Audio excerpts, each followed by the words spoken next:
Hello everyone, welcome to my channel Clara's Lifestyle and my beautiful life.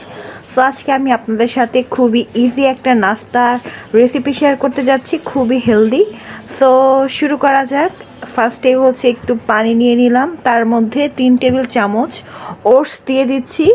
Oats আমাদের শরীরের জন্য খুবই উপকারী এবং তার সাথে 1 টেবিল চামচ হচ্ছে আমরা চিয়া সিড দিয়ে দিচ্ছি। এটাকে আমরা ভিজিয়ে রাখবো ওভারনাইটের জন্য, তাই এটাকে আমি ভালোভাবে মিক্সড করে একসাথে ফ্রিজে রেখে দিব। সারাটা রাত এটি ভিজে ফুলে উঠবে। সো এরপরে সকালে চাইলে আপনারা যে কোনো কিছুর সাথে সার্ভ করে খেতে পারেন। সকালবেলা আমি এটা বের করে নিয়ে আসলাম ফ্রিজ থেকে, দেখেছেন ফুলে কত সুন্দর হয়ে গিয়েছে, ওভার হয়ে গিয়েছে। এর সাথে আমি সামান্য টক দই ইউজ করলাম, এর সাথে কোনো চিনি ইউজ করব না। চিনি ইউজ করলে ওইটা হচ্ছে